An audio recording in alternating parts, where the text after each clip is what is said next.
नमस्कार। वेब दुनिया के कल, आज और कल कार्यक्रम में आपका स्वागत है। आज हम आपको मिलवा रहे हैं मध्य प्रदेश पुलिस के एडीजी वरुण कपूर जी से। सर, देश आज़ादी का अमृत महोत्सव मना रहा है जी। इन 75 वर्षों में पुलिस की कार्यप्रणाली में भी काफ़ी कुछ बदलाव हुआ होगा, अपराधी भी बदले होंगे, उनके भी तरीकों में बदलाव हुआ होगा। तो इन 75 सालों को अगर हम इस तरीके से देखें तो उनमें किस तरह के बदलाव आए हैं? देखिए, पुलिस एक ऐसा विभाग है, एक ऐसी सेवा है जो लोगों के जीवन के हर पहलू को छूती है। और जो नागरिक हैं उनको अगर अपनी सरकार से, अपने स्टेट से कोई सबसे महत्वपूर्ण अपेक्षा है तो वो होती है जान माल की सुरक्षा। और जान माल की सुरक्षा नागरिकों को with in the nation, with in the country provide करती है पुलिस विभाग। तो पुलिस विभाग से लोगों की हमेशा अपेक्षाएं सर्वप्रथम भी हैं और काफ़ी ज़्यादा भी होती हैं। जैसे जैसे समय बीता है, इस 75 साल हुए हैं, जो मैंने अपने उसमें देखा है कि लोगों की अपेक्षाओं में बहुत वृद्धि हुई है कि पुलिस की परफॉर्मेंस शुड बी परफेक्ट। बाकी सब विभागों में या बाकी सब अंगों के लिए लोग कुछ कॉम्प्रोमाइज़ शायद कर सकते हैं, बट पुलिस की परफॉर्मेंस से जनता कॉम्प्रोमाइज़ नहीं करना चाहती और अब करने की स्थिति में भी नहीं है। तो इसीलिए लोगों की अपेक्षाएं जो बढ़ती हैं उसको देखते हुए जो पुलिस की परफॉर्मेंस है उसमें भी बहुत बदलाव आया है। जो मैंने मेरे 31 साल की नौकरी में देखा है कि पुलिस की जो संसाधन है, एक तो वो बड़े हैं। हमारे पास जो पहले सीमित संसाधन होते थे अब उसमें काफ़ी वृद्धि हुई है। टेक्नोलॉजिकल संसाधन भी, फिजिकल संसाधन भी, चाहे वो बिल्डिंग्स हो, थाना हो, हमारे वाहन हो, हमारे ऑफिस हों, उसमें काफ़ी वृद्धि हुई है, काफ़ी सुधार हुआ है। उसी के साथ साथ पुलिस की जो स्ट्रेंथ है, जो पुलिस बल की संख्या है, उसमें भी काफ़ी वृद्धि हुई है पूर्व के मुताबिक। ऐसे उसमें अभी भी ज़रूरत है कि उसमें वृद्धि हो, बट बल फिर भी काफ़ी बड़ा है। अभी लोगों के अनुपात में जो जनसंख्या है उसके अनुपात में कम है, बट फिर भी वृद्धि काफ़ी हुई है। तो हमारे संसाधन भी बढ़े हैं, हमारे मैन पावर भी बढ़ा है। एज ए रिजल्ट हमारी परफॉर्मेंस में भी सुधार आया है। टेक्नोलॉजिकल जो हमारे को सपोर्ट है उसमें भी इम्प्रूवमेंट है। तो as a result police performance has improved and हाँ, लोगों की अपेक्षाओं पर खरा उतरने की बात जहाँ तक है वो भी लोग काफ़ी, मतलब पहला चीज़ लोग अभी भी अगर सोचते हैं तो ये सोचते हैं कि पुलिस के पास जाएं, मदद मांगें, बिकॉज उनको अभी भी पूरा विश्वास है पुलिस पे। तो that means police performance has improved, पर हमेशा सुधार की तो गुंजाइश होती ही है। एंड नए नए टाइप के क्राइम आ रहे हैं, नए नए टाइप की चुनौतियाँ रोज़ हमको रूबरू होना पड़ रहा है। जैसे साइबर क्राइम उसकी एक बहुत बड़ा छोटा उदाहरण है। ऐसे बहुत टाइप के क्राइम, बहुत टाइप के क्रिमिनल, बहुत टाइप के टेक्नोलॉजी इनपुट्स इनटू क्राइम आ रहे हैं। तो उनको डील करना पुलिस के लिए बहुत चैलेंजिंग हो जाता है। तो इसके लिए ट्रेनिंग में बहुत महत्वपूर्ण एक बात है जो उसको ख्याल में रखना चाहिए। ट्रेनिंग भी इंस्टीट्यूट्स जो हमारे हैं, ट्रेनिंग इंस्टीट्यूट्स के मैं मध्य प्रदेश की बात कर सकता हूँ, काफ़ी सारे और बहुत अच्छे इंस्टीट्यूट्स हैं और उनमें भी बहुत अच्छा सुधार हुआ है, उनके कैपेसिटी में भी, उनकी ट्रेनिंग एबिलिटी में भी। तो वो ट्रेनिंग जो एक मुद्दा है जो हमेशा से वीक माना जाता था, वो उसमें भी सुधार मैंने होते देखा है। तो सुधार बहुत है, बट फिर भी आगे रास्ता भी है, कठिन है, और उसमें निरंतर हमें अपना आपको सुधार के और अपना क्षमता को विकास करते रहना है ताकि आने वाली चुनौतियों को, लोगों की अपेक्षाओं को हम खरे उतर सकें। सर, हमने साइबर क्राइम की बात की जी, और हमने देखा कि कोरोना काल में जब लोग घर के भीतर बैठे थे जी, उस दौर में भी लोगों को शिकार बनाया गया, अपराधियों ने शिकार बनाया उनको। तो साइबर क्राइम कितने तरह के होते हैं, उनसे किस तरह बचा जा सकता है? देखिए, साइबर क्राइम का सबसे बड़ी दिक्कत ही है कि वो एक अलग दुनिया का क्राइम है। वो असली दुनिया का, ये दुनिया जिसमें अपन एक दूसरे के सामने बैठे हैं, फिजिकल दुनिया, इस दुनिया का क्राइम नहीं है। और ये एक अलग दुनिया का क्राइम है जिसको वर्चुअल या साइबर या डिजिटल दुनिया अपन बोल सकते हैं, एक डिवाइस आधारित दुनिया। तो इसमें क्या है कि इसमें आपको किसी के समक्ष नहीं होना पड़ता है क्राइम करने के लिए। कहीं भी बैठे बैठे किसी पे भी टेक्नोलॉजी के कारण से एंड गैजेट्स के कारण से ये अपराधी अपराध कर सकते हैं। तो करना इस अपराध को बहुत सिंपल हो गया है, बिकॉज आपको ना फिजिकल प्रेजेंस होनी है, ना आपको कोई अपराधी को कोई ऐसा चांस लेना है, रिस्क लेना है, और बहुत सारे लोगों को एक साथ अटैक कर सकता है, जिसे फिशिंग अटैक बोलते हैं, और उसमें से सब तो फंसेंगे नहीं, एक दो उनके जाल में आ जाएंगे। तो इसीलिए ये सब और भी बहुत कारण है जिस कारण से साइबर क्राइम एक बहुत बड़ी चुनौती बनता जा रहा है। साइबर क्राइम के मुख्यतः जो मैं देखता हूँ 3 प्रकार होते हैं। एक है साइबर वॉर, जिसे बोलते हैं साइबर वॉरफेयर, जो एक सरकार दूसरे सरकार पे या एक देश दूसरे देश पे या एक संस्था दूसरे संस्था पे करता है अपने फायदे के लिए और दूसरे को नुकसान पहुंचाने के लिए। दूसरा जो उसका एक अंग होता है साइबर क्राइम का, वो है कॉर्पोरेट साइबर क्राइम, जो बड़े बड़े बैंक्स, बड़ी बड़ी कंपनियों पे होता है। हैकिंग होती है, उनके डेटा चुराया जाता है उनसे, उनके सर्विस डिनाई की जाती है, जिसको बोलते हैं डिनायल ऑफ सर्विस अटैक। तो ये सब चीज़ें होती हैं जो कॉर्पोरेट साइबर क्राइम के परिधि में आती हैं। एक तीसरा है जो सबसे महत्वपूर्ण साइबर क्राइम है, वो है सिटीजन साइबर क्राइम, जो इंडिविजुअल नागरिकों पे होता है। ये वाला साइबर क्राइम सबसे ज़्यादा महत्वपूर्ण है हमारे लिए, पुलिस विभाग के लिए, क्योंकि हमको इससे डील करना होता है, लोगों को सुरक्षा देनी है और जो घटित अपराध है उनको सुलझाना है। और इसकी संख्या बहुत तेज़ी से बढ़ रही है। पिछली बार जो एनसीआरबी ने रिपोर्ट दी थी उसके मुताबिक क्राइम इन इंडिया 2020 वो रिपोर्ट थी, उसमें 2019 के बनस्पत 2020 में साइबर क्राइम 84% बढ़ गया था एक साल में। और ये एक अप्रत्याशित बढ़ोतरी है, इतने तेज़ी से कोई क्राइम नहीं बढ़ता। अगर चोरी जैसा छोटा अपराध, जैसे सादा चोरी जिसे हम बोलते हैं 379 आईपीसी की, उसमें अगर इतनी तेजी से वृद्धि होने लग जाए तो इंदौर जैसे शहर में लोगों का रहना मुश्किल हो जाएगा। जस्ट कि चोरी इतनी तेजी से बढ़ रही है, बट साइबर क्राइम इतनी तेजी से बढ़ रहा है और ऐसे कोई विशेष उसमें प्रयास हो नहीं रहा उसको रोकथाम के, इसलिए ये आगे जाके और भी बड़ी चुनौती बन जाएगा।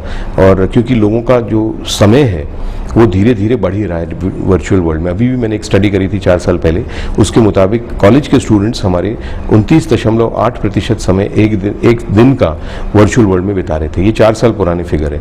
तो अगर मैं आज रिसर्च करूं तो मैं पक्का तो नहीं बट अनुमानित 50% से ऊपर होगा। तो आधी जिंदगी हम लोग सारे एक वर्चुअल दुनिया में बिता रहे हैं। सुरक्षा के क्या उपाय कर रहे हैं या क्या उपाय उपलब्ध हैं अपने आप को सुरक्षित रखने के लिए, ये किसी को मालूम नहीं है, ना कोई उसमें प्रयास कर रहा है। इसीलिए ये तेजी से अपराध बढ़ता जा रहा है और एक दिन ये बहुत बड़ा खतरा बन जाएगा अगर अभी हम उसके बारे में कुछ ना करें।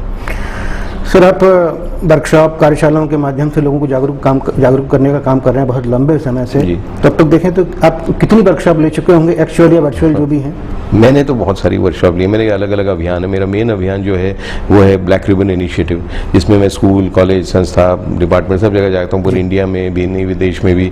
मैंने वेबिनार्स भी किए ड्यूरिंग द कोविड टाइम, जब मैं जा नहीं पाता था। उसका भी मेरा वर्ल्ड रिकॉर्ड है। 1.5 साल में मैंने करीब 175 वेबिनार किए और जापान में, दुबई में, मलेशिया में, यूके में, मैंने अन्य देशों में भी किए हैं। तो उसकी संख्या करीब है 550 जो इस प्रकार के सेमिनार और वेबिनार हैं। फिर मेरे एक बहुत अभियान है, मेरे एक साइकॉप्स अभियान है which is for the teachers, उसमें भी बहुत सारी मैं कार्यशालाएं कर चुका हूँ। वाइल्ड लाइफ के लिए भी मैंने एक साइबर क्लॉ बोल के एक है, उसको भी हमें राष्ट्रीय स्तर के पुरस्कार मिल चुके हैं। भारत सरकार के नेशनल टाइगर कंजर्वेशन अथॉरिटी ने भी दिया है। उनके अलग वर्कशॉप्स होते हैं। एक हमने अभी नया अभियान शुरू किया है, उसको हम बोलते हैं ओजस्वी अभियान, जिसमें जो स्कूल के प्रिंसिपल्स हैं उनको हम बुला के ट्रेनिंग दे रहे हैं। हमारा एक सेशन हो चुका है। इंदौर के जितने भी गवर्नमेंट स्कूल्स हैं उनके प्रिंसिपल्स को हमने ट्रेन किया था 20 तारीख को। जो इंदौर जिले के जितने भी एमपी बोर्ड के स्कूल्स हैं उनकी टीचर्स को, उनके प्रिंसिपल्स को प्रशिक्षण दिया जाएगा।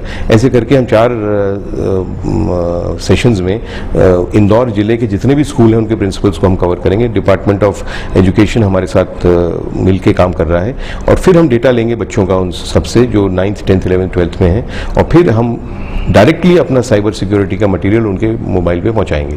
ये इस ओजस्वी अभियान की सेकंड कड़ी है और इंदौर जिला जब कवर हो जाएगा तब दूसरे जिले को हम टेकअप करेंगे।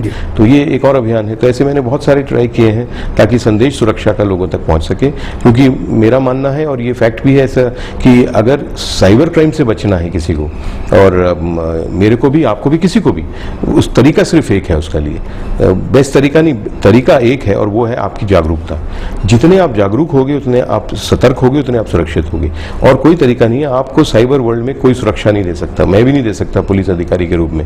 मैं आपको समझा सिखा सब सकता हूँ, फिर सुरक्षित आपको खुद रहना है। तो उसके लिए जागरूक होना बहुत जरूरी है। तो जितने लोगों तक ये संदेश पहुंचेगा तो तब वो सुरक्षा की उनकी श्रेणी बेहतर होगी। नहीं तो फिर वो सेकंड पार्ट आ जाएगा, क्राइम तो हो गया, उसके बाद आप उसको पकड़ने का प्रयास करो, पर वो भी हो जाता है, वो पुलिस का काम है। बट पहला वाला पार्ट नहीं हो पा रहा। ये लोग सुरक्षित रहने के प्रयास भी नहीं कर रहे और सुरक्षित नहीं रह रहे। आराम से उनके ऊपर कोई भी आके क्राइम कर जाता है, बिकॉज उनको कुछ पता ही नहीं है, ना उनको कोई ऐसे चिंता है कि कुछ हो सकता है। तो इसलिए जागरूकता इसकी एक चाबी है साइबर सुरक्षा की। तो जितने लोगों तक हम संदेश पहुंचा सकें तो उनको हम सोचने में विवश करेंगे कि भाई हाँ ऐसा होता है, ऐसा होता है। एक बार लोग सोचेंगे तो फिर वो आई एम श्योर सुरक्षित बेहतर रहेंगे। सर, हम साइबर क्राइम की बात करें या आम अपराध की बात करें, अपराधी भी चूंकि टेक्नोलॉजी के रूप में या दूसरे तरीके से बहुत एडवांस हो चुके हैं, तो आने वाली चुनौतियों से निपटने के लिए पुलिस कितनी तैयार है? देखिए, मैंने बताया साइबर क्राइम की अगर आप बात कर रहे हैं तो साइबर क्राइम में तो कोई तरीका ही नहीं है लोगों को सुरक्षित रखने का, एक्सेप्ट वो व्यक्ति खुद ही जागरूक हो जाए, है ना। तो पहला स्टेज तो हो गया। अब सेकंड स्टेज की अगर आप बात करो कि कितनी तैयार है क्राइम को डिटेक्ट करने के लिए, जो घटित अपराध हैं उनको सुलझाने के लिए कितना तैयार है, ये बहुत उसमें सुधार की आवश्यकता है, बट बहुत काम हो गया है। आज से अगर आप 5 साल पहले देखिए तो किसी को, पुलिस अधिकारियों को ही नहीं मालूम था कि साइबर क्राइम क्या होता है और उसको कैसे रोका जाए और उसके कैसे तरीके होते हैं। तो मैंने भी बहुत ट्रेनिंग करी साइबर इनकी पुलिस अधिकारियों की। मैंने करीब 200 से 250 कोर्सेज मैंने खुद रन किए पुलिस अधिकारी एमपी के लिए। पूरे इंडिया के अधिकारी आते थे उसमें अलग अलग कोर्स में, तो लोगों को ट्रेनिंग भी मिल गई है। पुलिस अधिकारी थोड़े तैयार भी हो गए हैं उसके डिटेक्शन के लिए। मैंने देखा है कि यंग पुलिस ऑफिसर्स में एक डिज़ायर भी है कि हमको इस क्षेत्र में काम करना है, हमें सीखना है। एंड थर्ड इज उनको ट्रेनिंग मिल गई है और उनको इक्विपमेंट मिल गई है। आज के साइबर सेल है मध्य प्रदेश पुलिस का और अन्य स्टेट्स के भी हैं साइबर के, वो उनमें पास काफ़ी एडवांस्ड इक्विपमेंट्स हैं फॉरेंसिक के भी और ट्रैकिंग ट्रेसिंग के भी, ताकि वो ऐसे क्राइम को सॉल्व करने का अच्छा प्रयास कर सकें। और बट वो होना नहीं चाहिए, क्राइम को घटित होने से ही रोकना चाहिए, अपना उद्देश्य वो है। तो उसके लिए लोगों तक संदेश पहुंचाना बहुत जरूरी है, बच्चों तक, युवाओं तक, बुजुर्गों तक। It is very important. देखिए, आने वाली चुनौती देख तो टेक्नोलॉजिकल बेस्ड अपराध है, साइबर क्राइम। उसके अलावा देयर इज इसी वर्चुअल वर्ल्ड का जो इफेक्ट है, जैसे सोशल मीडिया, अब इसका इफेक्ट समाज पे बहुत स्ट्रॉन्ग है और अफवाहें बहुत इजीली फैलती हैं इससे। तो कई सारे ऐसे लॉ एंड ऑर्डर सिचुएशन बन जाते हैं बिकॉज ऑफ इस सोशल मीडिया पे जो प्रचार प्रसार होता है, झूठा या सच्चा जो भी है, तो उसको कंट्रोल करने के तरीके आने चाहिए।